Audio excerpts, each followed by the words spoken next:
अच्छा, कल का लेक्चर हमने जो पढ़ा था, लास्ट लेक्चर, वो था डिस्काउंट्स के ऊपर। हमने डिटेल में पढ़ा था कि डिस्काउंट्स क्या होते हैं। डिस्काउंट्स में हमने पढ़ा था कि एक एक्सपेक्टेड केस होता है, एक एक्सपेक्टेड और एक not expected case.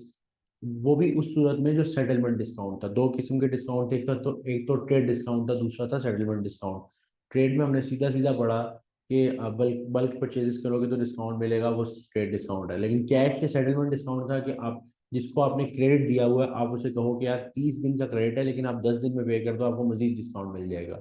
But at the time you are sending the invoice, जब आपको सेल्स की डबल एंट्री बनानी है, उस वक्त थोड़ा इशू ये था। उस वक्त इशू ये था कि सेल्स की डबल एंट्री बनाते वक्त आपको समझ नहीं आ रही थी कि क्या क्या रिपोर्ट किया जाए, अगला बंदा डिस्काउंट लेगा या नहीं लेगा। फिर आप देखते थे एक्सपेक्टेशन लेवल। अगर आपको होता था कि हाँ एक्सपेक्टेड है कि वो डिस्काउंट लेगा, तो आप सिंपल एक्सपेक्टेड की एंट्री बना देते थे। और एक्सपेक्टेड की एंट्री में आप क्या देखते थे कि आप आफ्टर सेटलमेंट डिस्काउंट वाली वैल्यू से एंट्री बनाते थे, जिसमें आप बाद में अवेल्ड और नॉट अवेल्ड वाला केस करते थे। दूसरी साइड पर नॉट एक्सपेक्टेड में आप सेटलमेंट डिस्काउंट लिखते भी नहीं थे इनवॉइस पे, कस्टमर को बेचते भी विदाउट सेटलमेंट डिस्काउंट के इनवॉइस थे, और रिकॉर्ड भी आप क्या करते थे सेटलमेंट डिस्काउंट से पहले वाली वैल्यू। बाद में अवेल होता था या नहीं होता था, उस लिहाज से हमने एंट्रीज देखी थी। फिर मैंने एक जनरल एंट्री बताई डिस्काउंट की, जो कि थी सिंपल, क्या कहते हैं, डिस्काउंट अलाउड टू रिसीवेबल्स। अब हम लोग आज जो हमारा टॉपिक स्टार्ट होने लगा है, उससे next topic, very next topic वो है सेल्स टैक्स या value added tax. Sales tax या वैल्यू एडेड टैक्स। असल में सेल्स टैक्स क्या होता है? जब भी आप किसी मुल्क को रन करना होता है ना, आपने किसी मुल्क को रन करना है, तो वो इस तरह तो नहीं है कि जो भी आपके हुक्मरान है या जो भी आपके ऊपर क्या कहते हैं गवर्नमेंट में बंदे हैं, वो अपनी तरफ से पैसे लगाएंगे। उनका अपने पास तो कुछ भी नहीं होता। उन्होंने आपके ही पैसों से, अवाम के ही पैसों को यूज करके मुल्क चलाना है। हर पूरी दुनिया में असूल है कि आपके पैसों से ही आपकी जगह चलेगी, आपका मुल्क चलेगा। तो मुल्क चलाने के लिए जो पैसा चाहिए, मुल्क चलाने के लिए जो पैसा चाहिए, वो बेसिकली क्या होता है, आप जो टैक्स देते हो, मकसद उसके पीछे ये होता है कि आपने मुल्क चलाना है। तो टैक्स आप क्यों पे करते हो? ताकि आपका मुल्क चलाया जाए, आपके मुल्क में जो भी काम है वो इजीली हो जाए आपके ही पैसों से। ठीक है? तो अब क्या होता है कि टैक्स देने के लिए होता क्या है कि हर मुल्क, हर गवर्नमेंट क्या होती है, एक अथॉरिटी बना देती है। हर मुल्क की एक गवर्नमेंट, हर मुल्क की गवर्नमेंट ने अपनी अपनी अथॉरिटी बनाई हुई है। जिस तरह पाकिस्तान में एफबीआर क्या है, फेडरल बोर्ड ऑफ रेवेन्यू, जिसका मकसद क्या है, वो आपसे टैक्स कलेक्ट करती है, उसका काम है सारे टैक्स वगैरह को देखना। जैसे यूएई में है एफटीए, फेडरल टैक्स अथॉरिटी।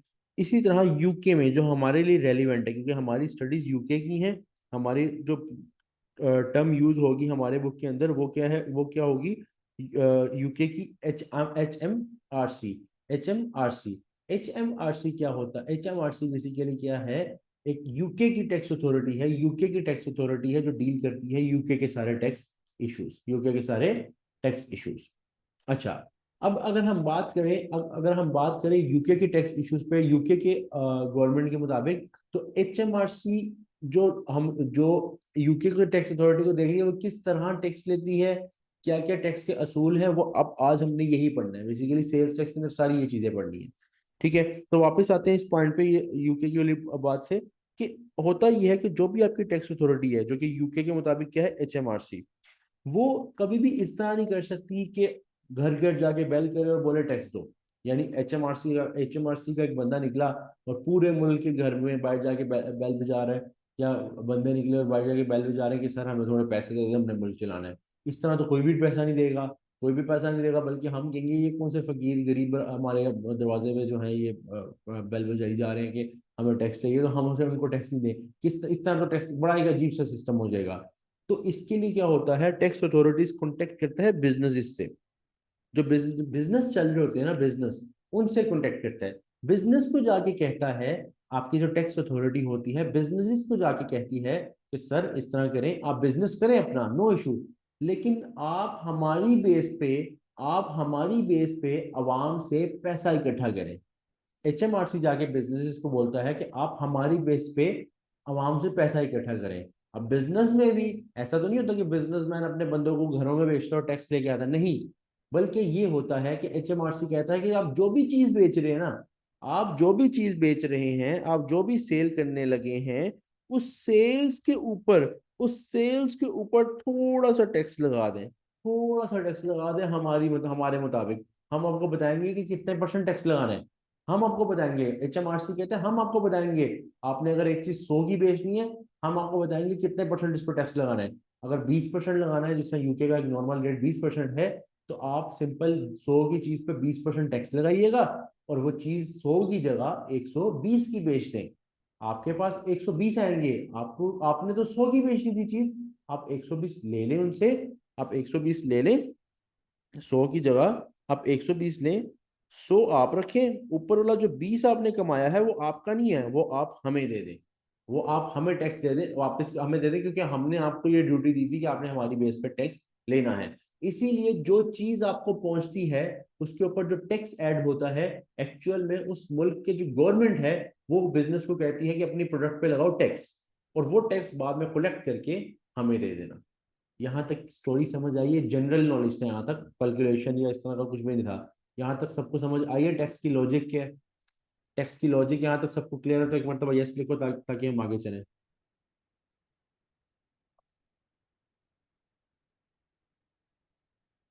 यहाँ तक टैक्स की लॉजिक क्लियर है तो सब बताओ।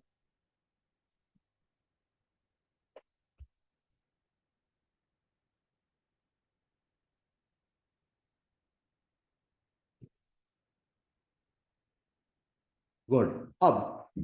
अब यहाँ पे पॉइंट ये आता है, अब यहाँ पे पॉइंट ये आता है कि ठीक है, हम मान लेते हैं, हम मान लेते हैं तमाम बिजनेसेस कहते हैं सही है, तमाम बिजनेस कहते हैं ठीक है, हम जो भी सेल करेंगे उस पर हम थोड़ा बहुत आपके मुताबिक टैक्स रखेंगे और हम चार्ज कर देंगे।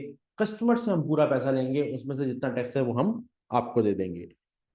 होता क्या, ये टैक्स अब ऑब्वियसली टैक्स चार्ज कहाँ पे होगा? ये उस वक्त होगा कि जब एक सप्लायर ने कोई चीज बेची, मैंने एक चीज बेची, मैं सप्लायर हूँ, मैंने किसी को कोई चीज बेची, उस वक्त जब मैं इनवॉइस बेचने लगूंगा ना, इनवॉइस बेचने लगूंगा, तो उस वक्त उसमें थोड़ा सा टैक्स ऐड कर दूंगा। ये देखो, कल हमने सेल्स इनवॉइस बनाई थी ना, आज दोबारा सेल्स इनवॉइस बना रहे हैं। सेल्स इनवॉइस हमेशा स्टार्ट होती है, सेल्स इनवॉइस हमेशा स्टार्ट होती है लिस्ट प्राइस से। मैंने लिस्ट प्राइस से एक बनाई।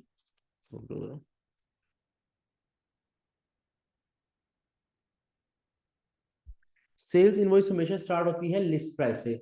मैंने लिस्ट प्राइस लिखी, एक चीज की लिस्ट प्राइस एज्यूम करो है 1000, मैंने लिखा 1000 लिस्ट प्राइस, ट्रेड डिस्काउंट 100 का फॉर एग्जांपल, 100 मैंने इसमें से माइनस किया, नेट अमाउंट कितनी आ गई?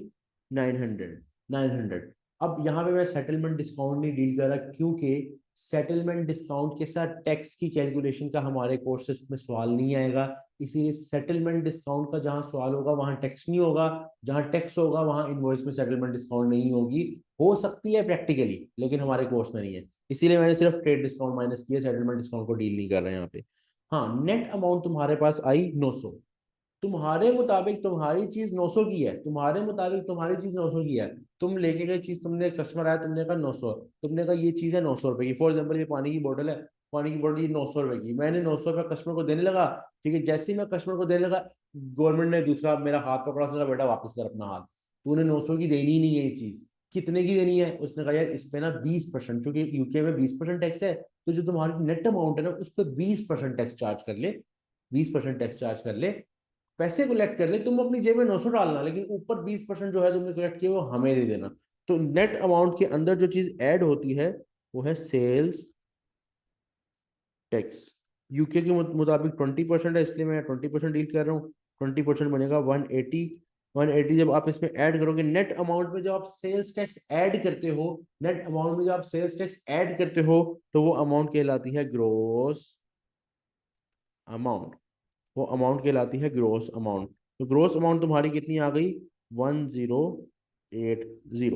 तो इनवॉइस किस तरह बनती है? List price minus trade discount, net amount. Net amount में जब तुम टैक्स ऐड करते हो तो वो क्या आता है? Gross amount. मुझे बताओ सेल्स इनवॉइस, यहां तक क्लियर है सबको? यहां तक क्लियर है? फिर इससे आगे नेट और ग्रोस के बारे में थोड़ी सी बात करनी है। नेट अमाउंट और ग्रोस अमाउंट, इनवॉइस तक क्लियर है सबको? टैक्स की इनवॉइस में जो अमाउंट ऐड हुई है सबको क्लियर है? सबने बताना है, सबने सबने शहजादो सबने।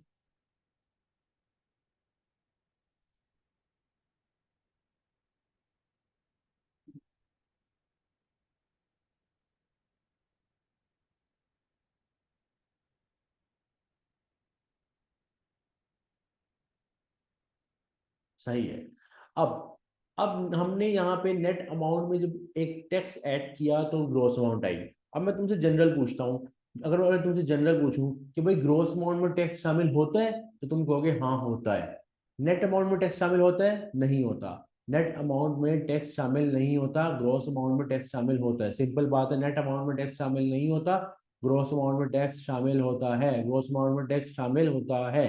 ठीक है, तो ये फॉर्मूला बना, यानी नेट अमाउंट में टैक्स ऐड होगा तो वो क्या आएगी? Gross amount. नेट अमाउंट में जब भी टैक्स ऐड होगा तो वो आएगी ग्रोस अमाउंट। नेट अमाउंट में जब भी टैक्स शामिल होगा तो वो आएगी ग्रोस अमाउंट। इसका मतलब, इसका मतलब मुझे एक बात बताओ कि जो टैक्स की परसेंटेज है, टैक्स की जो परसेंटेज है, वो नेट अमाउंट पे अप्लाई होती है या ग्रोस अमाउंट पे? जल्दी बताओ, इनवॉइस देख के बताओ। इनवॉइस बनी है ना सबने तुम्हारे, यहां से देखे बताओ। क्या नेट अमाउंट की जो परसेंटेज है वो टैक्स जो परसेंटेज है वो नेट अमाउंट पे लगती है या ग्रोस अमाउंट पे?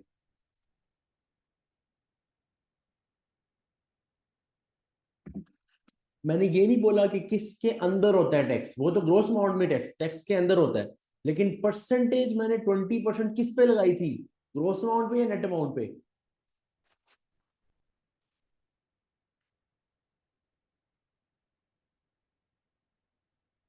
बिल्कुल नेट अमाउंट पे। नेट अमाउंट पे परसेंटेज लगाई, वो टैक्स जो आया वो मैंने ऐड किया नेट अमाउंट में, तो ग्रोस अमाउंट आया। तो कभी ये गलती ना करना, जो ग्रोस अमाउंट बोल रहे हो कभी गलती ना करना, ये ग्रोस अमाउंट के अंदर टैक्स शामिल जरूर होता है। लेकिन मैंने 20%, ये देखो, ये जो मैंने 20%, मेरे बच्चों मैंने 20% जो लगाया है वो 900 पे लगाया था। 900 पे। और ये मैंने बात यहाँ लिखी हुई है, देखो, परसेंटेज इज अप्लाइड, ये इतना छोटा कैसे हो गया? percentage is applied on net amount, percentage is applied on net amount, percentage is applied on net amount। हमेशा नेट अमाउंट पे परसेंटेज लगती है, हमेशा नेट अमाउंट पे परसेंटेज लगती है।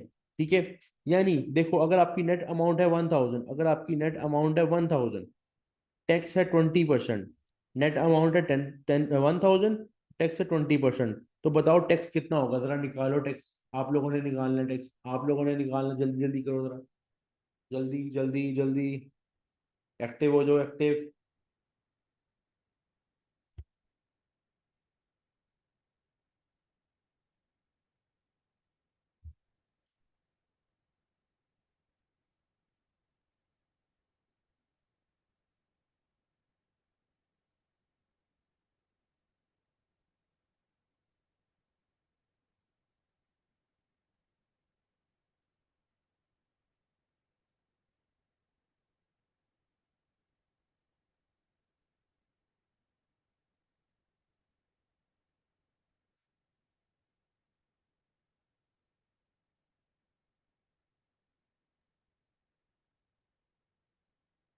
जुनेजो यार, ये टैक्स वो निकालना, नेट अमाउंट निकालनी, नेट अमाउंट, सॉरी टैक्स निकालना, टैक्स नेट अमाउंट से टैक्स निकालना है, टैक्स बताना है, टैक्स टैक्स टैक्स। सबने ठीक बताया, सबने ठीक बताया।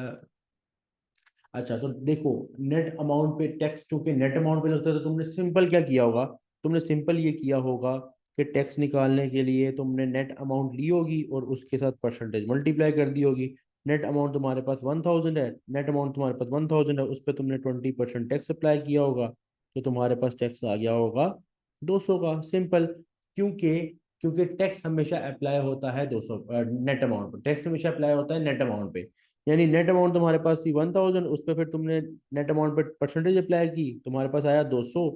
ठीक है, 200 का टैक्स आया, तुमने टैक्स ऐड किया, ग्रोस अमाउंट जो तुम कस्टमर को चार्ज करोगे वो 1200 है। अपने प्रोडक्ट के लिए कस्टमर से जो पैसे निकलाओगे वो 1200 है। अपने अमाउंट जो पैसे निकलाओगे वो 1200 है, 1200।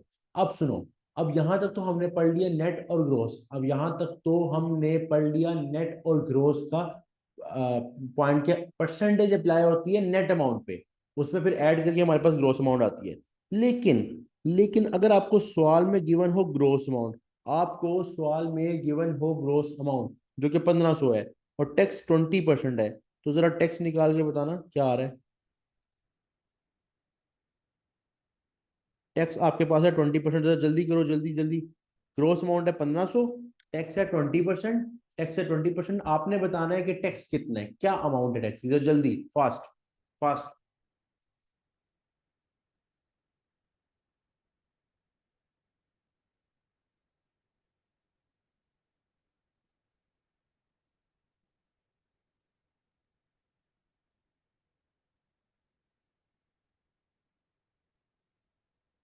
सबने बताना है, सबने।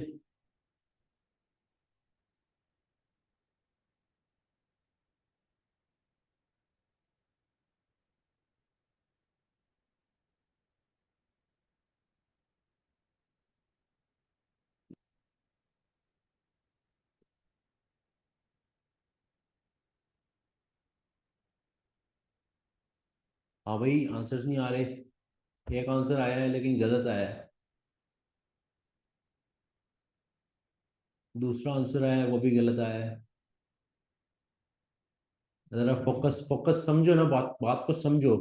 बात को समझो, ग्रोस अमाउंट गिवन है 1500, 20% टैक्स है। जिन्होंने भी आंसर बताया जरा सोचो। बाकी जिन्होंने नहीं बताया वो भी जरा कैलकुलेट करके अंदाजा करके बताओ कि क्या होगा। गलत बता दो, ठीक बता दो, कोई मसला नहीं, लेकिन कैलकुलेट करना जरूरी है। कैलकुलेट सबने करना है, सबने एक्टिव रहना, सबने।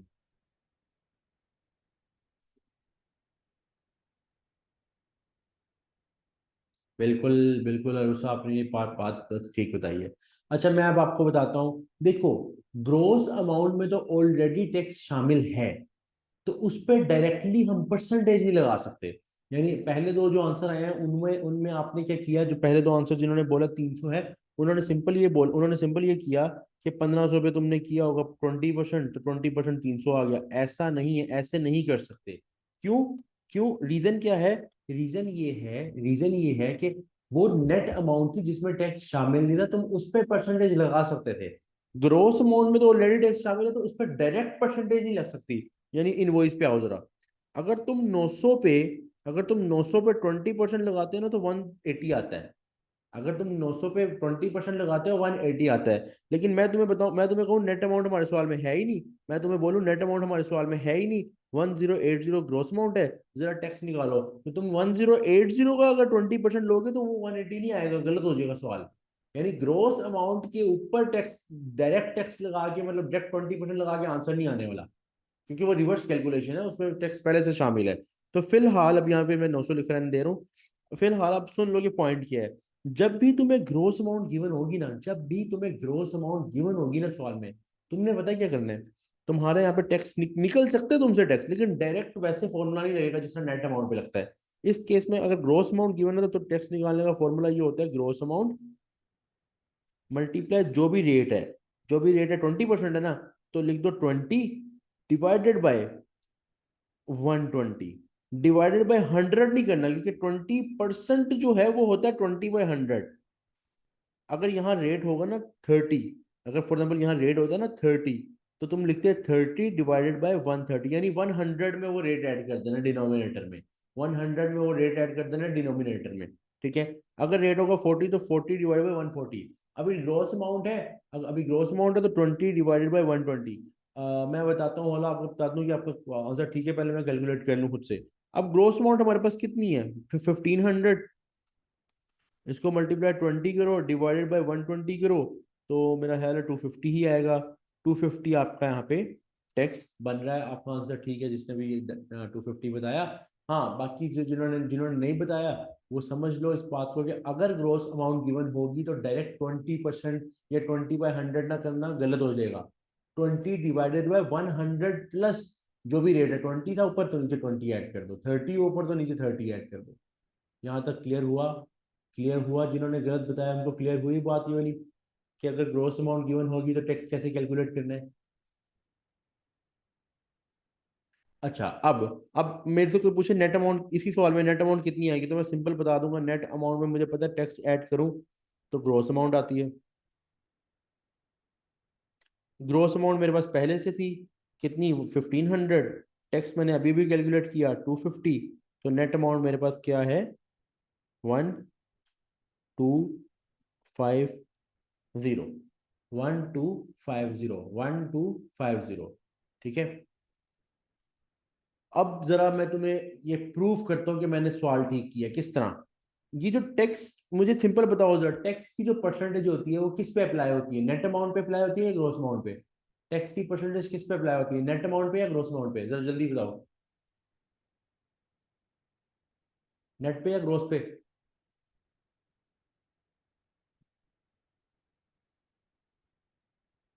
सबने बताना है, सबने सबने नेट पे अप्लाई होती है ना? नेट पे अप्लाई होती है। अच्छा, अब अगर नेट अमाउंट पे अप्लाई होती है ना, तो मैं इस पे अब नेट अमाउंट पे अप्लाई करके बताता हूँ, देखना आंसर बिल्कुल ठीक आएगा। ये तुम्हें मैंने बताया था कि टैक्स की परसेंटेज है 20%। नेट अमाउंट तुम्हारे पास आई है 1250। जरा इस पे 20% लगाओ 1250 पे। अगर तुम 20% लगाओगे ना 1250 पे, अगर तुम 20% लगाओगे तो तुम देखोगे कि 250 ही आंसर आ रहा है। और वो बिल्कुल हमारा सवाल प्रूफ हो गया कि हमने बिल्कुल ठीक किया है। हमने बिल्कुल ठीक किया, क्योंकि डायरेक्टली 20% इस पे तो डायरेक्ट लगाना था, इसलिए मैंने डायरेक्ट 20% लगाया। 250 आ रहा है, उसको ऐड करके 1500 ग्रोस अमाउंट आ गई। तो ग्रोस और नेट का थोड़ा सा रूल चेंज है टैक्स निकालने के हिसाब से। तो कैलकुलेशन यहाँ पे ग्रोस और नेट की बड़ी पक्की होनी चाहिए, पता होना चाहिए। हाँ, यहाँ पे मैं तुम्हें वैसे ही बता दूं, कुछ कुछ टर्म्स हैं जो ग्रोस के लिए यूज होती हैं।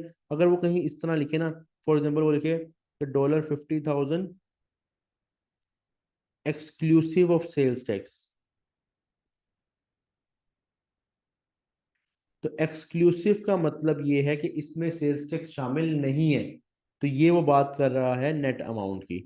क्योंकि ज्यादातर वो ये नहीं बोलता कि नेट अमाउंट इतनी है, वो ये बोलता है कि हमारी सेल्स जो है वो $5,000 है एक्सक्लूसिव ऑफ सेल्स टैक्स। और अगर वो ये बोल दे कि हमारी जो सेल्स है वो $5,000 है inclusive of sales tax, inclusive का मतलब कि उसमें टैक्स शामिल है, उसमें टैक्स शामिल है। इंक्लूसिव का मतलब कि ग्रोस अमाउंट।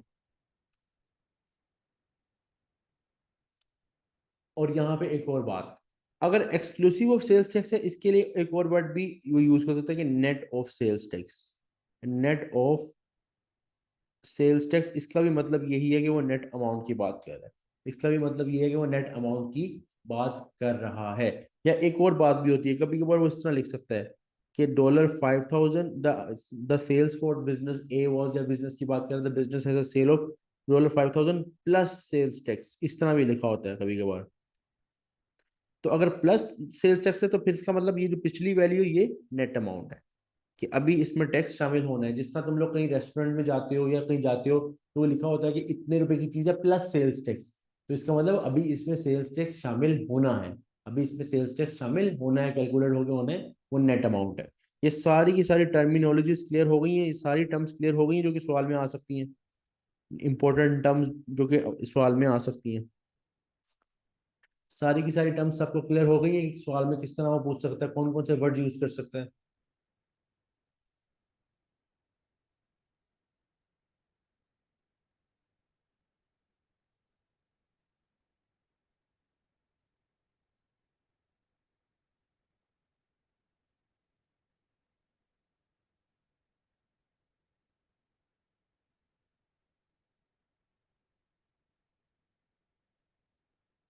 अच्छा, अब हम अपने नेक्स्ट पॉइंट पे जा रहे हैं। नेक्स्ट पॉइंट पे जरा वापस आते हैं। हमने स्टोरी स्टार्ट की थी यहाँ से।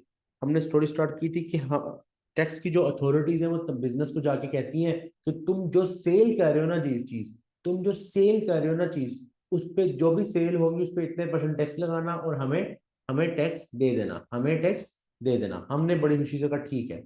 उसके बाद हम ग्रोस नेट के चक्कर में पड़ गए, और इसका मतलब जब भी जब भी तुम सेल्स करते हो और उस पे टैक्स तुम गवर्नमेंट को देते हो, इस तरह इस टैक्स को जो जो तुम टैक्स सेल सॉरी जो तुम टैक्स देते हो सेल्स के ऊपर, सेल्स करने पे जो तुम गवर्नमेंट को टैक्स देते हो उसे बोलते हो आउटपुट वैट। यानी टैक्स आउटपुट वैट या output tax, tax on sales.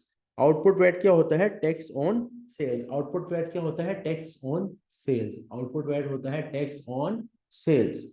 ठीक है, ये पॉइंट याद रखना, क्योंकि ये तुम्हें आउटपुट तुम्हें देना है एचएमआरसी को, देना है एचएमआरसी को। और आउटपुट वैट क्या होती है? आपकी लायबिलिटी। लायबिलिटी क्यों? क्योंकि देखो आपने,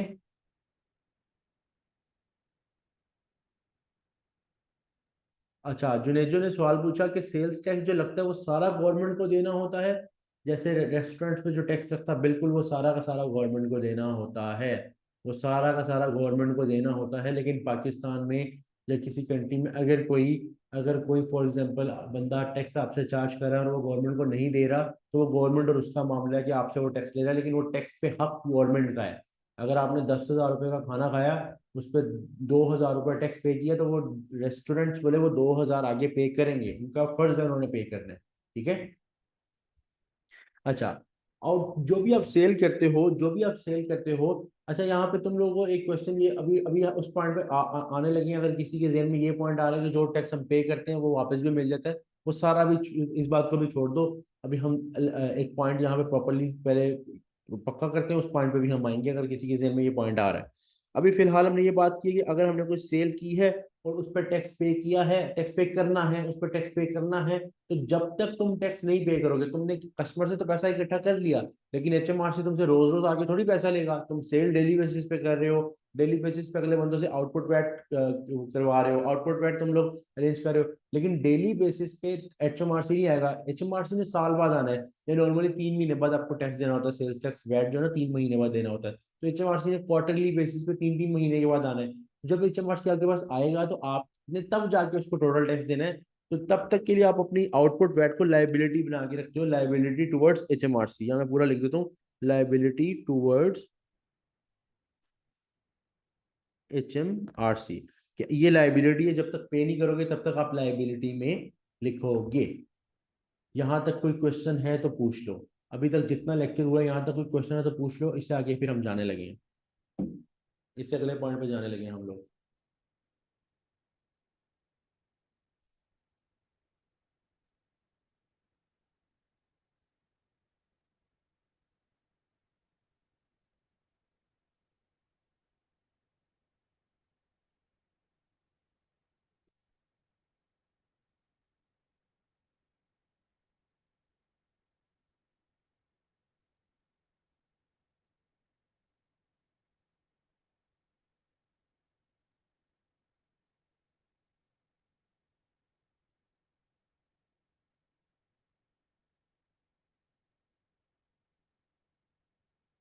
अच्छा, अब सुनो सुनो, सबने प्रॉपरली सुनना, सबने प्रॉपरली सुनना, क्योंकि अब इम्पोर्टेंट बात आने लगी है। अब इम्पोर्टेंट बात आने लगी है। देखो भाई, देखो, तुमने ना स्टोरी जरा प्रैक्टिकल होके सुनना। तुमने, फॉर एग्जाम्पल, मैंने ना लकड़ियां ली, लकड़ियां ली, ठीक है, जरा गौर से सुनना। उसको टेबल बनाया और टेबल बना के बेच दिया। दोबारा सुनो, मैंने लकड़ियां ली, रॉ मटेरियल अपने सप्लायर से लकड़ियां ली, उस लकड़ियों से मैंने बनाया टेबल, टेबल बना के मैंने बेचा, ठीक है। अब मैंने लकड़ी ली थी 100 रुपए की, उसका टेबल बनाया और मैंने 150 में टेबल बना के बेच दिया। मैंने कितने का बेचा? 150 का। यानी मेरी सेल्स कितनी है? 150 की। और मैंने इस सेल्स पे टैक्स भी चार्ज किया होगा, मैंने इस सेल्स पे टैक्स भी चार्ज किया होगा, क्योंकि एचएमआरसी ने कहा था अपनी सेल्स पे टैक्स चार्ज करने हैं, ठीक है। ये लकड़ी मैंने ली थी 100 रुपए की। अब जरा सोचो कि जिसने मुझे लकड़ी बेची थी उसने तो 100 की बेची, मुझे मिली 150, मुझे 100 की मिली, उसने बेची 100 की, मुझे 100 की मिली, मैंने उसको टेबल बना के 150 में बेच दिया। बाकी प्रॉफिट रख लिया जो भी, वो छोड़ो, अभी पॉइंट नहीं है, सेल्स में मैंने टैक्स चार्ज कर लिया। लेकिन उस सप्लायर का सोचो, उस सप्लायर का सोचो जिसने जिसने मुझे लकड़ियां बेची थी। एचएमआरसी जो है, आपकी टैक्स अथॉरिटी जो है, वो उस सप्लायर के पास भी तो गया होगा और उसको भी कहा होगा कि तुम जब अपने कस्टमर को कोई चीज बेचो तो टैक्स जरूर चार्ज कर लेना। यानी जब उसने मुझे 100 रुपए की लकड़ी बेची थी, जब उसने मुझे 100 रुपए की लकड़ी बेची थी, तो एक्चुअली में उसके अंदर भी टैक्स शामिल था। उसने लकड़ियों पे भी टैक्स, एचएमआरसी ने उस लकड़ियों पे भी टैक्स खाया। फिर उसके बाद मैंने उन्हीं लकड़ियों को यूज करके टेबल बनाई। कोई अलहदा से चीज तो नहीं आई थी, मैंने उसी लकड़ियों की कटिंग करके टेबल बनाई। मैंने जब बेची, एचएमआरसी ने मुझसे भी टैक्स लिया। तो तुम लोगों को यहाँ पे एक पॉइंट क्लियर हो रहा है कि एचएमआरसी दो साइड से टैक्स ले रहा है। एक तो जब मैंने जहाँ से खरीदा माल, तो मैंने भी तो टैक्स पे किया होगा, क्यों? क्योंकि मेरे सप्लायर ने कहा था, मेरे सप्लायर को भी एचएमआरसी ने आगे बोला होगा कि टैक्स ले रहे हैं, तो उसने मुझे 100 रुपए की जो चीज दी, हो सकता है उसकी लकड़ियां 80 रुपए की हो, 20 रुपए उसने मुझसे टैक्स के लिए ही होंगे, क्योंकि उस एचएमआरसी ने उसको कहा था कि तुमने मुझे टैक्स देना है। तो लकड़ी पे मैंने एक मरतबा पहले टैक्स दिया अपना, ठीक है। फिर मैंने आगे 150 की बेची, 150 पे मैंने भी टैक्स दिया। तो एचएमआरसी दो हाथों से नहीं खेल रहा, दो दो हाथों से नहीं काबू कर रहा टैक्स को। ये पॉइंट क्लियर, यहाँ तक ये जो मसला है ये क्लियर हुआ, ये पॉइंट, ये जो दो हाथों वाली बात है एचएमआरसी की, कि वो दो एक ही चीज पे दो दफा टैक्स ले रहा है। ये पॉइंट क्लियर हुआ है। इसका मैं हल बताता हूँ, इसका मैं मसला बताता हूँ कि हल किस तरह होगा, लेकिन ये पॉइंट क्लियर हुआ जो मैंने बात बताई है। सबको ये पॉइंट क्लियर हुआ है? जरा फोकस रखना, इससे आगे मैंने एक बात बतानी है। यहाँ तक क्लियर है सबको? जल्दी जल्दी तो सारे, जल्दी जल्दी जल्दी जल्दी जल्दी सबने बताना है भाई, सबने।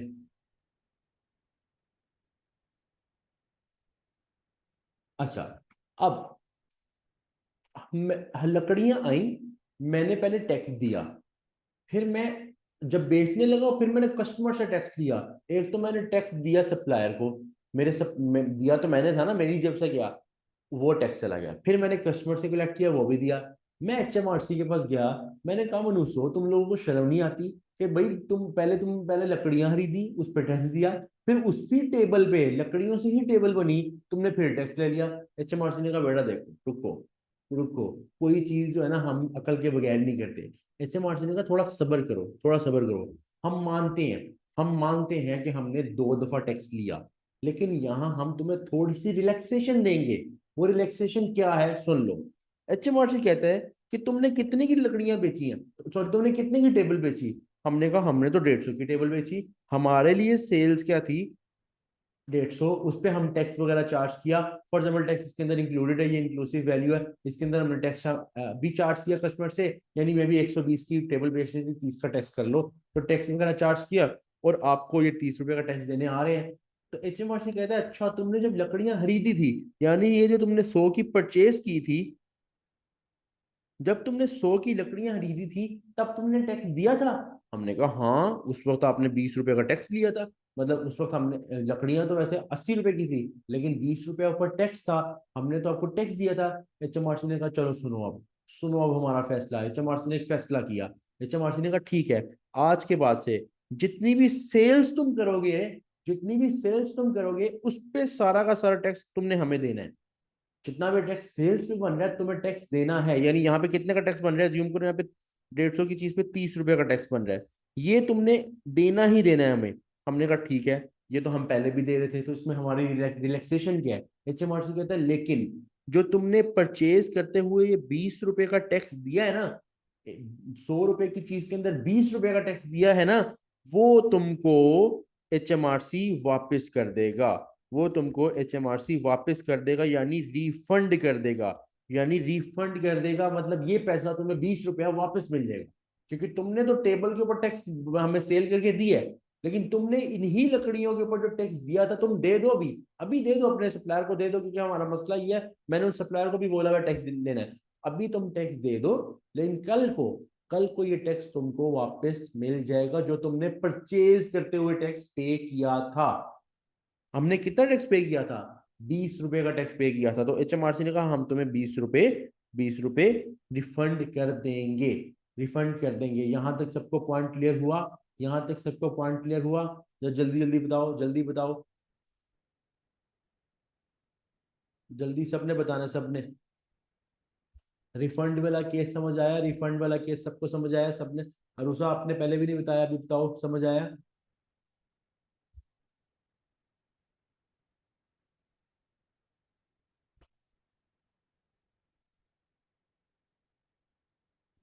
अच्छा, अब हम HMRC को कहेंगे, अब यहाँ पे बड़ा मजे का स्कीम।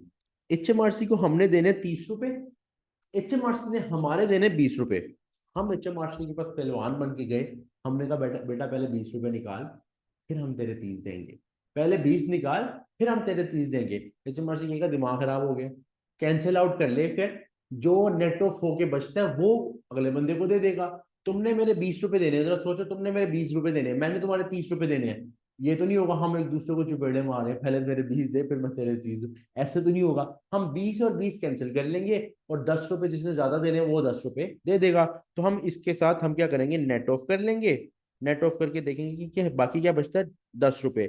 10 रुपए जाके हम HMRC को एज अ टैक्स पे करेंगे इस साल का, क्योंकि हमने टोटल 30 रुपए पे करना था, लेकिन 20 रुपए उसने हमें वापस भी तो करने हैं। तो नेट ऑफ कर लो ना, नेट ऑफ करने के बाद तुम HMRC को 10 रुपए जाके एज अ टैक्स दे दोगे। इस तरह ये नहीं होता, अगर तुम्हें टैक्स रिफंड होता तो HMRC पैसे लेके कभी नहीं आएगा। कभी सुना टैक्स वापस मिल रहा है किसी को? किसी को टैक्स वापस नहीं मिलता। एक्चुअली जो वो सेल्स कर रहा होता है वो उसके साथ नेट ऑफ होके ना, उसका जो सेल्स पे टैक्स होता है उसको कम कर देता है बस। तो वो कम कर देता है, कभी ये नहीं होता कि HMRC या FBR आके आपके पैसे वापस कर रहा है। वो कहता है जितनी तुमने सेल किया है उस पर टैक्स आया है ना, उस पर टैक्स आया, उसके साथ नेट ऑफ करो और बाकी टैक्स तुम हमें पे करो। इस तरह गेम चलती है। सारा का सारा टैक्स सिस्टम क्लियर हो गया। सेल्स टैक्स का जितना सिस्टम था सारा क्लियर हो गया। ये टोटल सेल्स टैक्स का यही सिस्टम था। अब इसका टी अकाउंट बनाते हैं, लेकिन इससे पहले ये सारा सेल्स टैक्स का सिस्टम था, क्लियर हो गया ये। अच्छा, मैं एक मैं दोबारा बता पॉइंट दोबारा बताता हूँ। देखो अली, मैंने सिंपल ये बताया कि HMRC ने हमसे सेल्स पे जो टैक्स लेना था वो 30 रुपए था, और हमें जो टैक्स देना था जो हमारी परचेज की वजह से वो 20 रुपए था। तो हम HMRC के साथ वो कर लेंगे ना, नेट ऑफ कर लेंगे ना। हम HMRC से कहेंगे तुमने हमारे हमने तुम्हारे 30 रुपए देने हैं, तुमने हमारे 20 रुपए देने हैं, कैंसिल आउट करो, फिर 20 20 कैंसिल कर लो, और सिर्फ 10 रुपए जो नेट ऑफ होके आएंगे वो हम HMRC को जाके दे देंगे। 20 भी ये तो नहीं होगा ना कि पहले वो हमें 20 देगा फिर हम उसे 30 देंगे। ऐसे तो नहीं होगा, कैंसिल आउट हो जाएगा, फिर कैलकुलेशन कर लोगे, देखोगे किसके ज्यादा थे, वो वाले कर देंगे।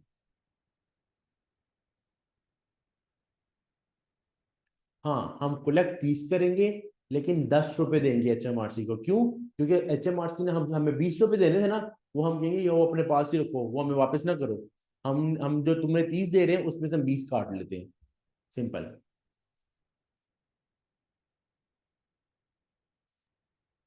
ठीक है, पॉइंट क्लियर हुआ।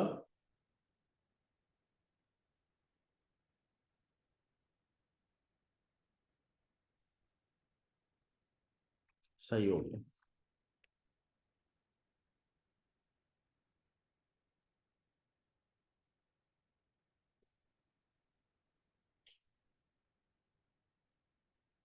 अब हम करते हैं इसका टी अकाउंट, सेल्स टैक्स का करते हैं टी अकाउंट।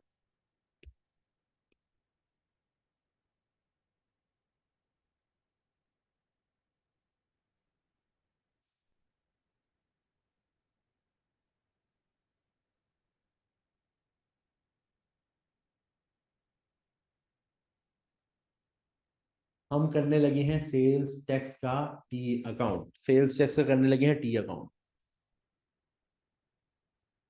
अल्लाह।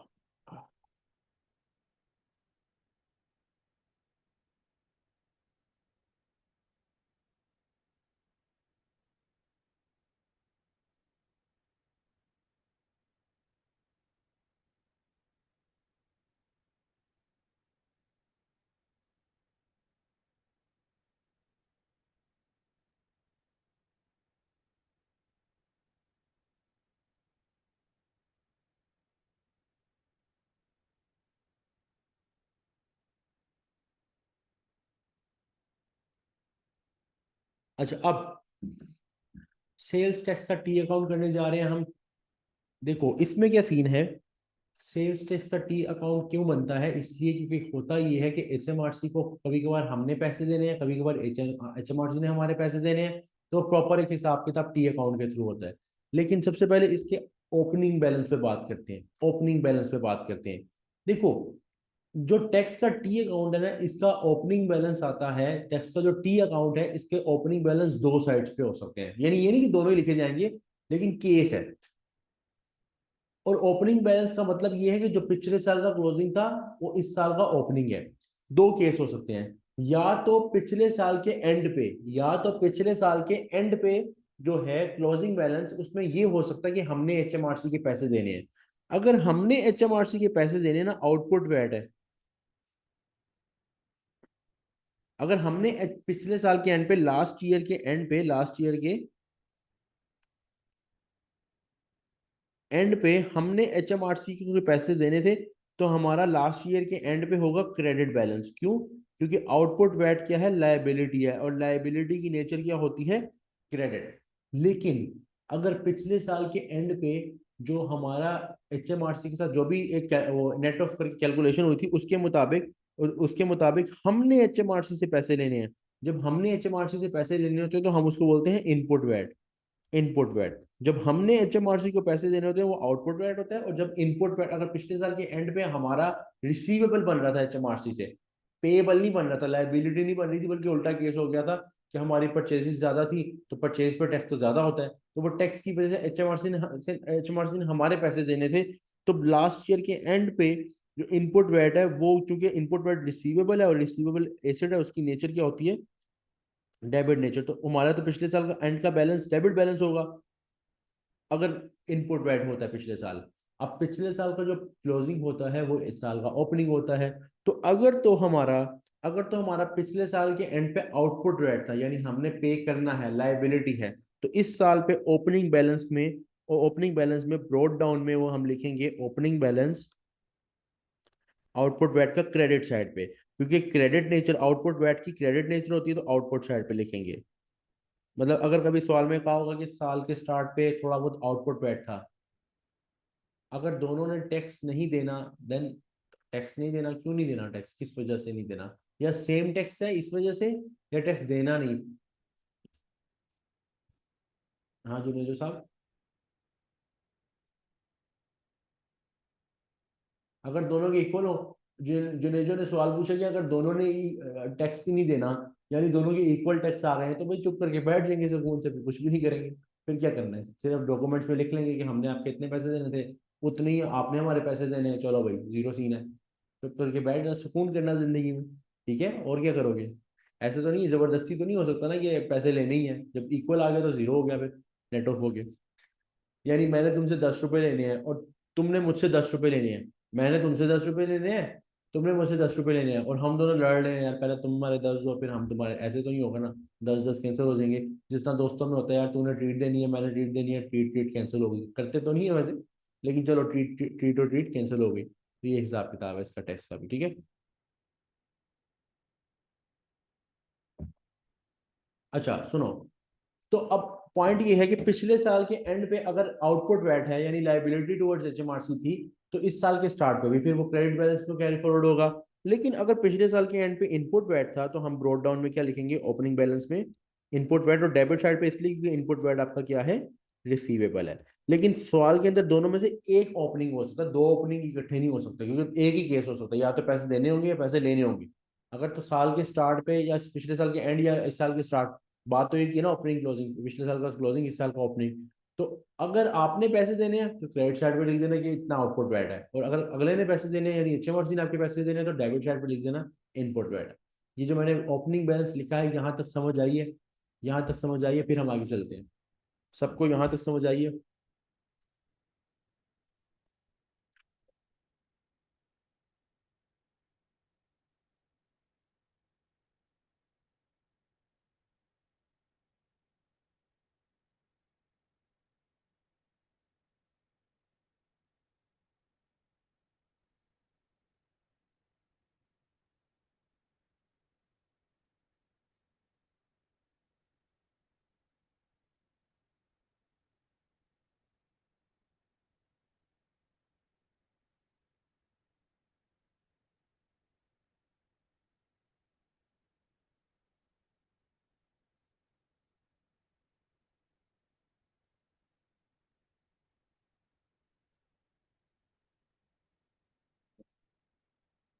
जी जी। आज मैं अच्छा, रुसा ने पूछा ब्रॉड डाउन क्या है, ब्रॉड डाउन ओपनिंग बैलेंस की वजह से। हाँ बिल्कुल, ये जो बीटी है ना, बीडी बीडी का मतलब होता है ब्रॉड डाउन। ब्रॉड डाउन का मतलब होता है पिछले साल का जो क्लोजिंग बैलेंस है उसको हम ओपनिंग बैलेंस के साथ ब्रॉड डाउन लिखते हैं। अगर मैं हाल ही ओपनिंग बैलेंस में लिख दूं, ये जस्ट समझाने के लिए लिखा है कि कभी कभार बीडी लिखा होता है ब्रॉड डाउन, ओपनिंग बैलेंस को ही बोलते हैं। ठीक है, ओपनिंग बैलेंस के तौर पे लिखा जाता है यहाँ पे। सही है। इसको ब्रॉड डाउन भी लिख सकते हैं, इसको ब्रॉड फॉरवर्ड भी लिख सकते हैं, या हाल ही ओपनिंग बैलेंस भी लिख सकते हैं। और ओपनिंग का मतलब पिछले साल का क्लोजिंग, इस साल का ओपनिंग। क्लियर हो गया पॉइंट। अच्छा मैं रिपीट कर देता हूँ। देखो, पिछले साल का जो क्लोजिंग है ना, पिछले साल का क्लोजिंग वो इस साल का ओपनिंग है। पिछले साल के क्लोजिंग में अगर आपका आउटपुट वैट था, यानी आपकी क्रेडिट नेचर थी, क्रेडिट क्रेडिट बैलेंस था कि आपने पैसे देने हैं, तो पिछले साल के क्लोजिंग की वजह से इस साल के ओपनिंग में भी क्रेडिट पे आप लिखेंगे आउटपुट वैट, अगर तो आउटपुट वैट था पिछले साल। और अगर सवाल में बताया हुआ कि पिछले साल के एंड पे रिसीवेबल फ्रॉम एचएमआरसी यानी इनपुट वैट था, तो आप यहाँ पे आके अगले साल में भी इनपुट वैट ही लिखेंगे। अब अगले साल में भी इनपुट वैट लिखेंगे ओपनिंग बैलेंस में एज अ मतलब रिसीवेबल। तो सिंपल ये मैंने बताया कि पिछले साल का क्लोजिंग इस साल का ओपनिंग है, और अगर पिछले साल के एंड पे क्रेडिट बैलेंस था, तो इस साल भी credit balance output VAT show होगा। पिछले साल के एंड पे इनपुट वैट था, तो इस साल भी इनपुट वैट शो होगा। ठीक है।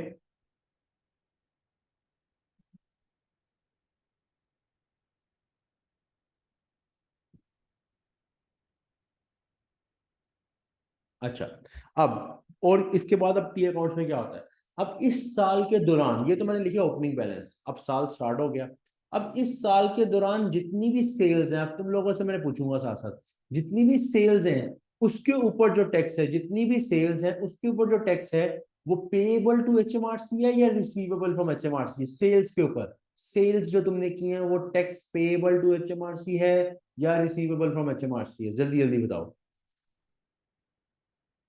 पेएबल है, बिल्कुल। और उस पेएबल को आउटपुट वैट बोलते हैं या इनपुट वैट बोलते हैं? जरा ये भी बता दो। आउटपुट बोलते हैं, आउटपुट बोलते हैं, बिल्कुल ठीक बता रहे हो सब। तो अब इस साल के दौरान जितनी भी सेल्स की हैं वो ऑब्वियसली तुम्हारे पेएबल है, पेएबल की नेचर क्रेडिट है, तो तुम क्या इसको भी क्रेडिट नेचर पे लिखोगे? मैं ये भी लिख रहा हूँ, यहाँ लिखोगे कि tax on sales for this year, tax on sales this year, यानी जो भी इस साल की सेल्स हुई है उसके ऊपर जो टैक्स बन रहा है वो तुम क्रेडिट साइड पे लिखोगे, क्योंकि पेएबल टुवर्ड्स एचएमआरसी है, पेएबल टुवर्ड्स एचएमआरसी, ठीक है। और जो परचेज पे टैक्स है जो तुमने आज तो पे किया है वो रिसीवेबल फ्रॉम एचएमआरसी है, इसलिए उसको तुम डेबिट साइड पे लिखोगे, tax on purchase this year. जितना तुमने इस साल परचेज किया उसके ऊपर जो टैक्स है, जितनी तुमने इस साल परचेज की उसके ऊपर जो टैक्स है वो तुम्हें वापस मिलने हैं, उसकी नेचर डेबिट है क्योंकि वो रिसीवेबल है, और रिसीवेबल है, पैसे वापस मिलने हैं, इसलिए तुम उसको लिखोगे डेबिट साइड पे, ठीक है। अब इसके बाद अगर तुमने टैक्स पे करना था एचएमआरसी को, और साल के दौरान कोई टैक्स पे कर दिया, साल के दौरान तुमने कोई टैक्स पे कर दिया, तो इसका मतलब तुमने अपनी लाइबिलिटी कम की है, यानी तुमने कोई टैक्स पे करना था, तुमने एचएमआरसी को थोड़ा सा टैक्स पे कर दिया, इसका मतलब जो तुम्हारी लाइबिलिटी बढ़ी हुई थी ना आउटपुट वैट की, वो थोड़ी कम हो गई। लाइबिलिटी जब बढ़ रही थी, आउटपुट वैट जब बढ़ रहा था तो क्रेडिट हो रहा था। ये देखो, जो हम टैक्स को, जो सेल्स पे टैक्स था उसको जब लिख रहे थे तो क्रेडिट साइड पे लिख रहे थे, लेकिन अगर तुमने इसके बदले कुछ पे कर दिया, यानी पे कर दिया during the year, paid tax during the year, तो इसका मतलब ये है कि तुमने अपने आउटपुट वैट में इसकी जो क्या कहते हैं अगेंस्ट जो लाइबिलिटी थी वो कम कर दी, और लाइबिलिटी जब बढ़ती है तो क्रेडिट होती है, लेकिन कम होती है तो डेबिट होती है। यानी सिंपल सी बात है, तुमने जो एचएमआरसी को पैसे देने थे उसमें तुमने कुछ पैसे दे दिए, तो लाइबिलिटी थोड़ी कम हो गई। लाइबिलिटी अगर तुम्हारी थोड़ी कम हो गई तो तुम सीधा सीधा क्या लिखोगे, क्या करोगे, उसको डेबिट कर दोगे। ये पॉइंट क्लियर हुआ सबको कि मैंने डेबिट क्यों किया, जो मैंने अमाउंट पे किया उसको एचएमआरसी को? ये पॉइंट क्लियर हुआ कि मैं इसको डेबिट साइड पे क्यों लिखे जब मैंने एचएमआरसी को इस साल कुछ पे किया? मैं रिपीट कर देता हूँ, दोबारा सुन लो, मैं दोबारा रिपीट कर देता हूँ, सुन लो। देखो, आपने जो टैक्स, जो नेजू साहब आपने जो टैक्स देना था इस बार, आपने जो टैक्स पे करना था, जब तक आपने पे करना था आपने लाइबिलिटी बनाई हुई थी, क्रेडिट साइड पे लिखा हुआ था कि इस साल जो टैक्स है वो ये है। जैसे फॉर एग्जाम्पल इस साल 100 रुपये, 1000 रुपये का टैक्स है, तो मैंने 1000 क्रेडिट साइड पे लिख दिया, लेकिन 1000 रुपये में से 200 रुपये मैंने पे कर दिए एचएमआरसी को ड्यूरिंग द ईयर। तो जब मैंने उसको पे कर दिया ड्यूरिंग द ईयर, इसका मतलब ये है कि मेरी वो लाइबिलिटी कम हो गई, और लाइबिलिटी जब कम होती है तो क्या होती है, क्रेडिट डेबिट होती है, क्योंकि लाइबिलिटी कम हो रही है। तो मैं डेबिट साइड पे लिखूंगा ना कि मैंने ये अमाउंट पे कर दी, तो मैं 200 डेबिट साइड पे लिख दूंगा, ताकि वो इफेक्ट खत्म हो जाए कि मैंने पैसे पे कर दिए। अब क्लियर हुआ जो? अच्छा, उसके बाद हो सकता है कि एचएमआरसी ने, वैसे प्रैक्टिकली होता नहीं कि एचएमआरसी पे करे, लेकिन एज्यूम करो एचएमआरसी ने कुछ पे कर दिया, एचएमआरसी ने कोई अमाउंट मुझे पे कर दी ड्यूरिंग द ईयर, तो जब तक एचएमआरसी ने नहीं की थी तो मैंने रिसीवेबल के तौर पे इनपुट वैट शो किया हुआ था डेबिट साइड पे। लेकिन अगर एचएमआरसी ड्यूरिंग द ईयर मुझे कोई अमाउंट, फॉर एग्जाम्पल एचएमआरसी ने टोटल मेरे 800 रुपये देने थे, लेकिन उसमें से एचएमआरसी ने मुझे 100 रुपये दे दिए, इसका मतलब जो रिसीवेबल मेरा एचएमआरसी से 800 का था ना, वो थोड़ा सा कम हो गया, 100 रुपये से कम हो गया। तो मैं सिंपल क्या लिखूंगा यहाँ पे, received from HMRC, receive tax from HMRC during the year, during the year. और ये इसलिए क्योंकि रिसीवेबल कम हो रहे हैं, और रिसीवेबल जो बड़े होते हैं वो कम हो रहे हैं, और रिसीवेबल जब कम होते हैं वो क्रेडिट होते हैं, रिसीवेबल जब कम होते हैं वो क्रेडिट होते हैं, वो क्रेडिट होते हैं। ये दोनों पॉइंट्स क्लियर हो गए कि अगर एचएमआरसी को हमने ड्यूरिंग द ईयर पे कर दी तो हमारी लाइबिलिटी कम हो गई, और अगर एचएमआरसी ने हमें ड्यूरिंग द ईयर पे कर दी तो हमारा रिसीवेबल कम हो गया। और वो हम डेबिट और क्रेडिट रेलिवेंट जगह पे लिख देंगे।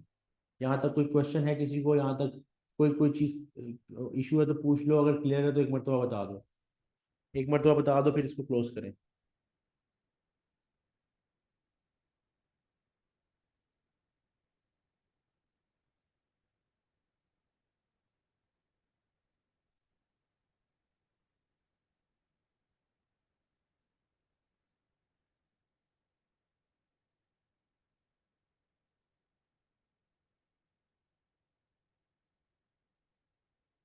अच्छा, अब अगला पॉइंट। अब यहाँ पे हमने अकाउंट को क्लोज करना है, ठीक है। यहाँ पे जब हम अकाउंट को क्लोज करेंगे ना, यहाँ पे टी अकाउंट खत्म करेंगे, तो या तो हमारी डेबिट साइड शॉर्ट आएगी या हमारी क्रेडिट साइड शॉर्ट आएगी। अब एज्यूम करो हमारी ना डेबिट साइड शॉर्ट आ रही है, अज्यूम करो हमारी क्या साइड शॉर्ट आ रही है, डेबिट। फॉर एग्जांपल ये साइड आ रही है, इस साइड का जो टोटल है, ये for example debit side short आ रही है, तो हमारा कैरी डाउन बनेगा इस साइड पे, डेबिट साइड पे। ठीक है, अगर हमारी डेबिट साइड शॉर्ट आ रही है तो इसका मतलब हमारा कैरी डाउन बनेगा डेबिट साइड पे। और फॉर एग्जांपल ये अमाउंट है 500। अभी मैं लिख नहीं रहा कि कैरी डाउन में लिखेंगे क्या, अभी मैं बताता हूँ कि क्या क्या क्या लिखेंगे, अभी बताता हूँ। अगर हमारा कैरी डाउन डेबिट साइड पे है तो हमारा ब्रॉड डाउन किस साइड पे होगा, मतलब एक्चुअल बैलेंस किस साइड पे होगा जब हम अकाउंट्स क्लोज करते हैं। अगर हमारा जो कैरी डाउन है वो डेबिट साइड पे है तो हमारा ब्रॉड डाउन किस साइड पे होगा?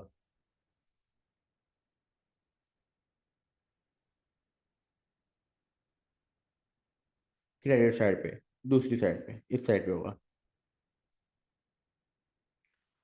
अब क्रेडिट साइड पे अगर ब्रॉड डाउन आया तो इसका मतलब क्या है, मेरी अभी भी लाइबिलिटी है एचएमआरसी की तरफ या मुझे पैसे मिलने हैं? होला डेबिट पे नहीं होगा, क्यों? क्योंकि क्योंकि जब जहां कैरी डाउन होता है ब्रॉड डाउन दूसरी साइड पे होता है, जहां जिस साइड पे कैरी डाउन होता है ब्रॉड डाउन एक्चुअल बैलेंस दूसरी साइड पे होता है, तो क्रेडिट साइड पे होगा, ठीक है।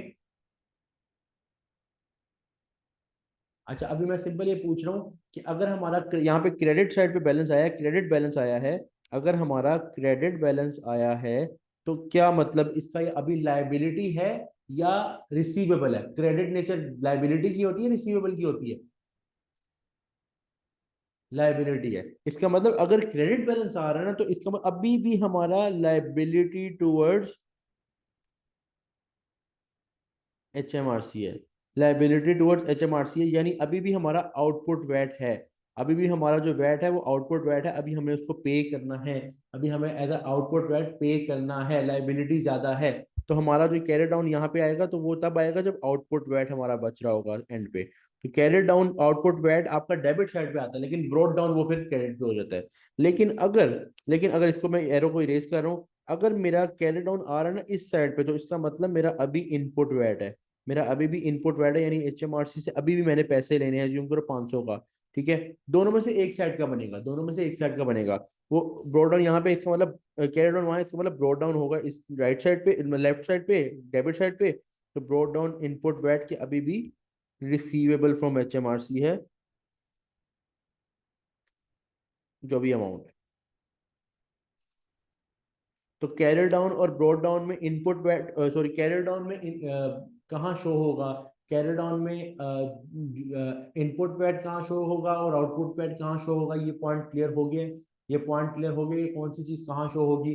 अगर कोई पूछे तो बता दोगे प्रॉपरली इस चीज को कि इनपुट वैट कैरियर डाउन में कहाँ शो हो रहा है? इनपुट वैट शो हो रहा है क्रेडिट साइड पे कैरियर डाउन में, लेकिन एक्चुअल ब्रॉड डाउन उसका डेबिट साइड है। इसी तरह जो आउटपुट वैट है कैरियर डाउन में लेफ्ट साइड पे शो हो रहा है डेबिट साइड पे, लेकिन एक्चुअल में उसका क्या कहते हैं, क्रेडिट बैलेंस है।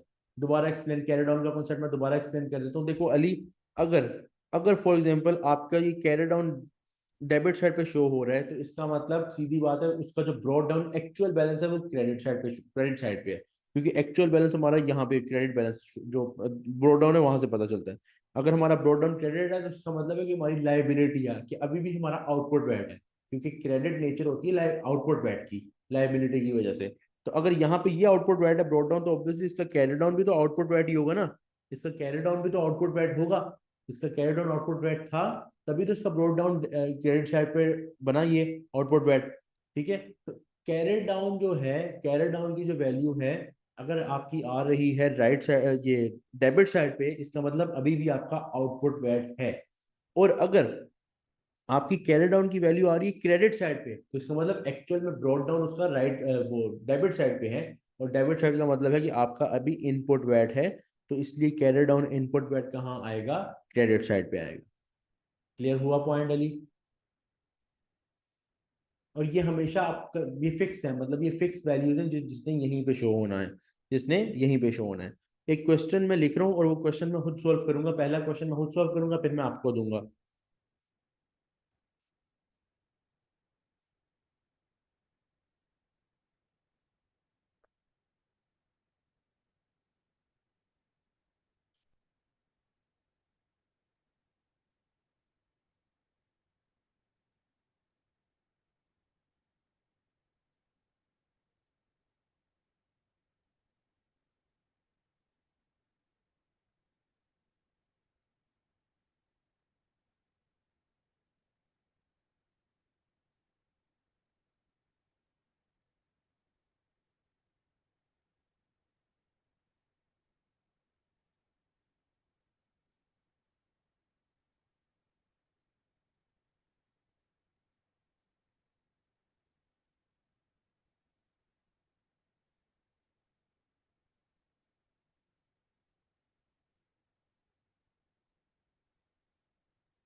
देखो, at the start of year, at the start साल के स्टार्ट पे आउटपुट वैट था हमारा 5,000 का, आउटपुट वैट 5,000 का साल के स्टार्ट पे, यहाँ टी अकाउंट बना लेते हैं।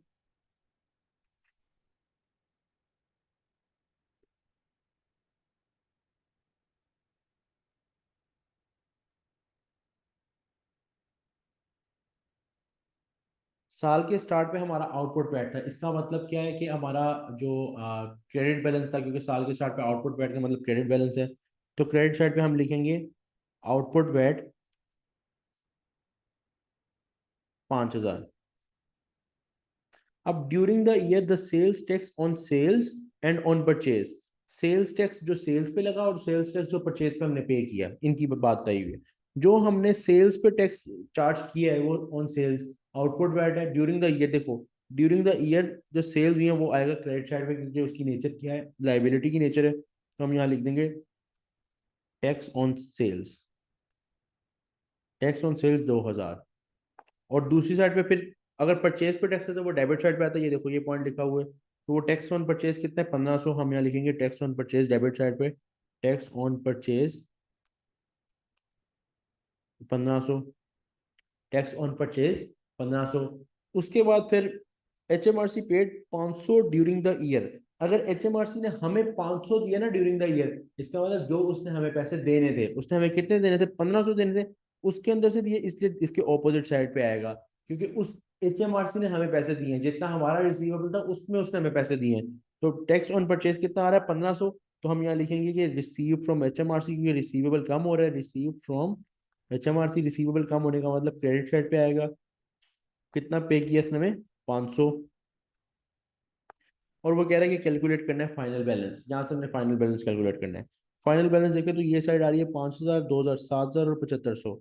ये साइड क्रेडिट साइड आ रही है 7,500, और डेबिट साइड है 1,500। तो लानी तो इसको टोटल इक्वल है, क्योंकि टी अकाउंट को आपको इक्वल लाना है। इसका मतलब डेबिट साइड, इसका मतलब डेबिट साइड शॉर्टर है, डेबिट साइड शॉर्टर है कितने से, 1,500 में 7,500 में से 1,500 निकालो, ये आएगा 6,000।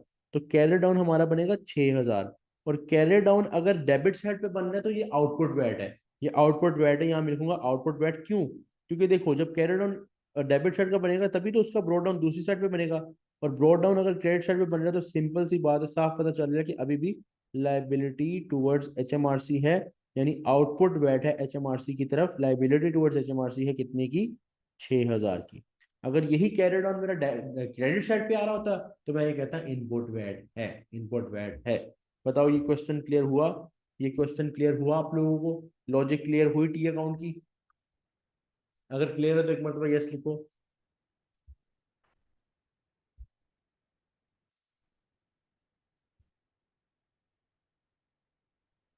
अच्छा, अब एक क्वेश्चन मैं आप लोगों को दे रहा हूँ, एक दो तीन क्वेश्चन वैसे करेंगे।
ये क्वेश्चन करना है आपने, ये अभी क्वेश्चन, ये क्वेश्चन बस आपने करना है, इसके बाद बाकी असाइनमेंट में दे दूंगा, एक अभी करना है, ताकि उसमें कोई क्वेश्चन इशू हो तो देख लो।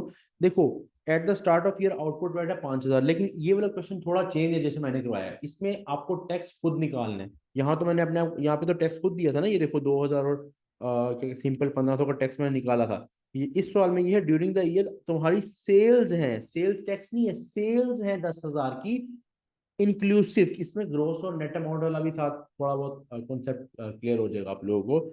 इंक्लूसिव ऑफ सेल्स टैक्स, यानी इसमें ये ग्रोस अमाउंट दी हुई है और परचेज दी हुई है 7,000 की, एक्सक्लूसिव ऑफ सेल्स टैक्स। तो एक्सक्लूसिव का मतलब है कि इसमें सेल्स टैक्स शामिल नहीं है, ये नेट अमाउंट है, ये नेट अमाउंट है। ठीक है, तो आपने क्या करना है, सिंपल आपने इसके ऊपर टैक्स निकाल के टी अकाउंट में लिखना है। टैक्स की परसेंटेज कितनी है, 20% है, और बाकी यही है कि HMRC ने 500 पे किया। फाइनल बैलेंस निकालना है, जल्दी कैलकुलेट करके मुझे, जल्दी कैलकुलेट करके मुझे वो सेंड करते रहो, व्हाट्सएप पे सेंड करो, जल्दी कैलकुलेट करो, मुझे व्हाट्सएप पे सेंड करो, फौरन फौरन, जल्दी जल्दी। 5 मिनट है तुम्हारे पास, 5 मिनट में ये क्वेश्चन करके मुझे करो, मैं यहीं पे बैठा हूँ। व्हाट्सएप पे करो, व्हाट्सएप पे, और क्लास कोई नहीं लीव करेगा, पहले ये क्वेश्चन करो, इसके डिस्कशन के बाद हम फिर क्लास में असाइनमेंट दे दूंगा और फिर लीव कर लेंगे।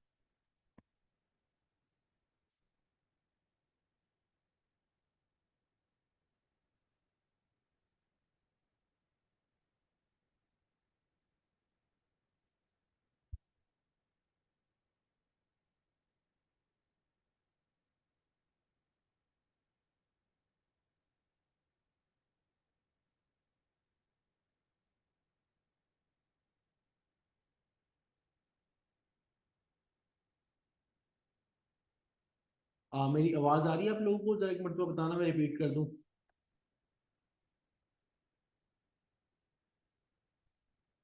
आवाज़ आ रही है मेरी आपको? आ रहा है।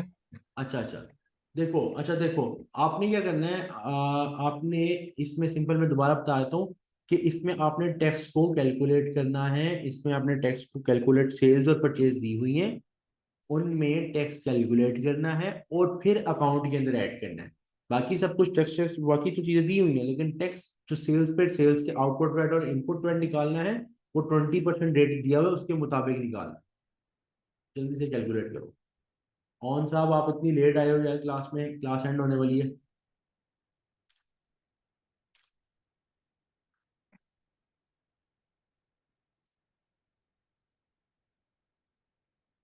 सबने कैलकुलेट करके मुझे व्हाट्सएप करो, जल्दी से व्हाट्सएप करो ये।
अच्छा, क्या कहते हैं, मुझे जुनेजो ने जो सवाल सेंड किया, मेरा ख्याल है जो दूसरा जो क्वेश्चन आया है जूम पे, दोनों एक जैसे ही हैं। देखो, ये आपका टैक्स का अकाउंट है जुनेजो, आप भी फॉलो करो इस चीज को, टैक्स का अकाउंट है। ग्रोस अमाउंट नहीं लिखनी, जो टैक्स आया है ना उसके ऊपर वो टैक्स लिखना है सिर्फ अकाउंट के अंदर, टोटल अमाउंट नहीं वहां पे लिखनी। जो आपके पास टैक्स जो भी अमाउंट की है ना उस पर टैक्स निकला है, टैक्स बस लिख देना है अकाउंट के अंदर। टैक्स की अमाउंट लेनी है, जब अकाउंट टैक्स किया तो उसकी वैल्यू भी टैक्स की आएगी। चलो।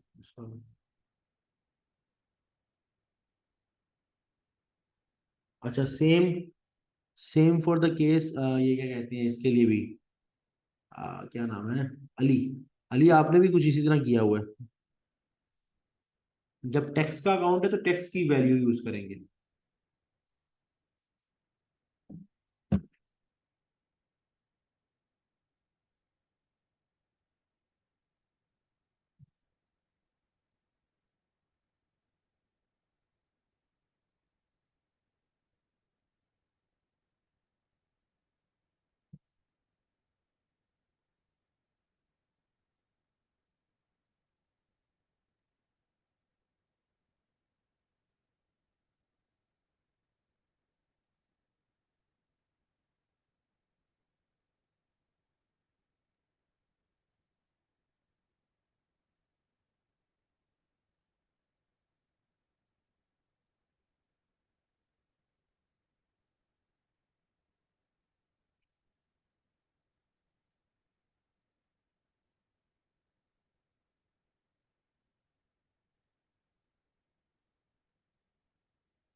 क्यों नहीं कर ली, सबने सेंड करना है मुझे।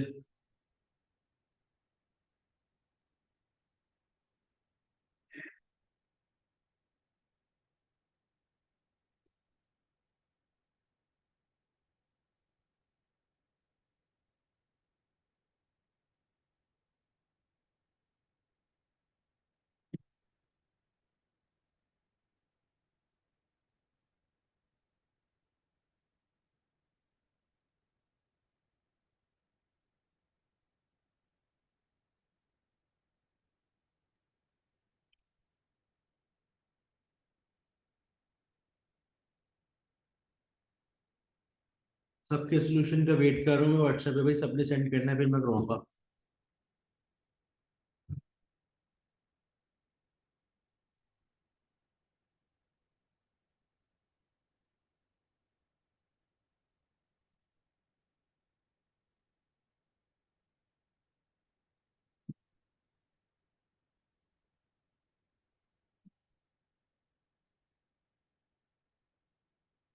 जिनेजो मैं चेक करता हूँ, ठीक है। आ,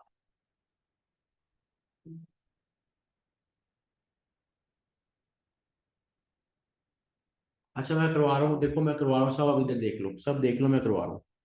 जिसने जो भी लगाया हुआ है कॉन्सेप्ट, एक दफा मैं करवा रहा हूँ, जरा देख लेना कि क्या तुम्हें समझ आई है या नहीं आई। अच्छा, सबसे पहले तो साल के स्टार्ट पे आउटपुट वैट है, सीधा सीधा क्रेडिट साइड पे आउटपुट वैट है 5,000। उसके बाद सेल्स, टैक्स ऑन सेल्स, हम यहाँ पे देखते हैं, सेल्स पे बात करते हैं। सेल्स कितनी है? 10,000।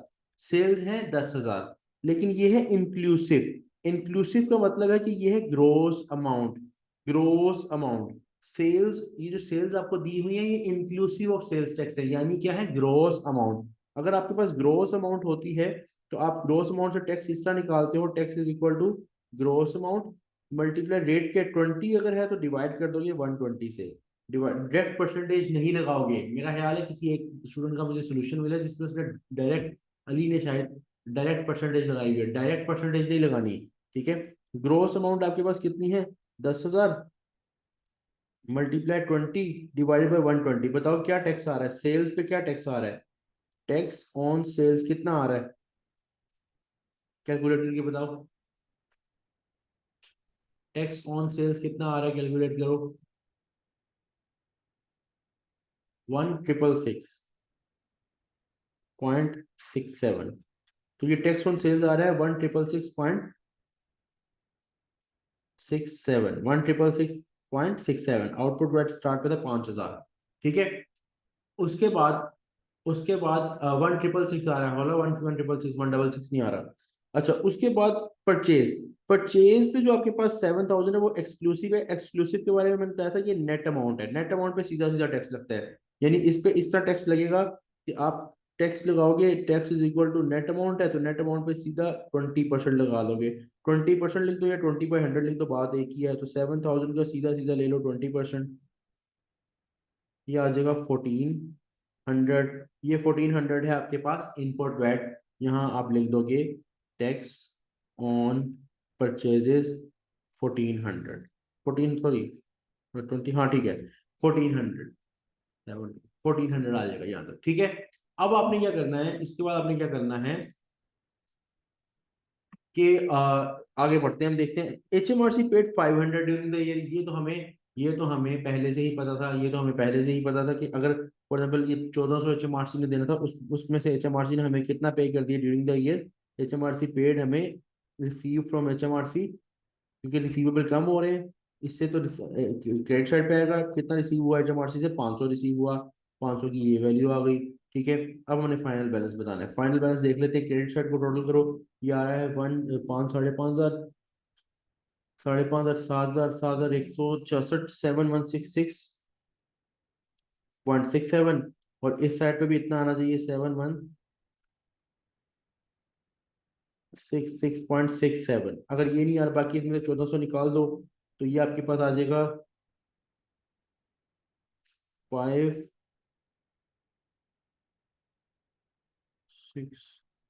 7166 में से 1400 निकालो, 5766, 57 कैरी डाउन हमारा आ जाएगा 577, राइट। ठीक है, कैरी डाउन में एक तो आएगा हमारे पास आउटपुट वैट, क्योंकि ये डेबिट साइड पे कैरी डाउन आ रहा है, इसका जो ब्रॉड डाउन है वो क्रेडिट साइड पे आना है। और वैल्यू है 5766.67। यानी HMRC को अभी भी हमने ये पैसे देने हैं, तो ब्रॉड डाउन में हम लिखेंगे क्रेडिट साइड पे कि हमारी अभी भी लाइबिलिटी टुवर्ड HMRC कितनी है, 5766.67। मुझे बताओ ये वाला क्लियर हुआ? इसमें हमने नेट और ग्रोस अमाउंट का भी एक तो समझ लिया कॉन्सेप्ट, और दूसरा हमने टी अकाउंट्स वगैरह भी समझ लिए। सबको ये वाला पॉइंट सबको क्लियर है? एक मतलब चैट में बता दो, यस लिख दो अगर क्लियर है सबको। कोई क्वेश्चन है यहाँ तक तो पूछ सकते हो, कोई क्वेश्चन है यहाँ तक तो पूछ सकते हो। हाँ अली, मैंने देखा आपका रिवर्स हुआ हुआ था। बाकी कॉन्सेप्ट जरा क्लियर रखना है कि ग्रोस पे क्या लगना है और नेट पे क्या लगना है। सब ने बताना है, सब बताओ जरा क्लियर है? आज की क्लास यहाँ पे एंड हो रही है, यहाँ पे आज की क्लास एंड हो रही है। ठीक है, और क्या कहते हैं, असाइनमेंट मैं ग्रुप में शेयर कर दूंगा आप लोगों के साथ। और क्या कहते हैं, कहीं पे कोई क्वेश्चन है तो पूछ लो। यहाँ पे मैं रिकॉर्डिंग वैसे बंद कर रहा हूँ क्योंकि क्लास यहाँ पे एंड है।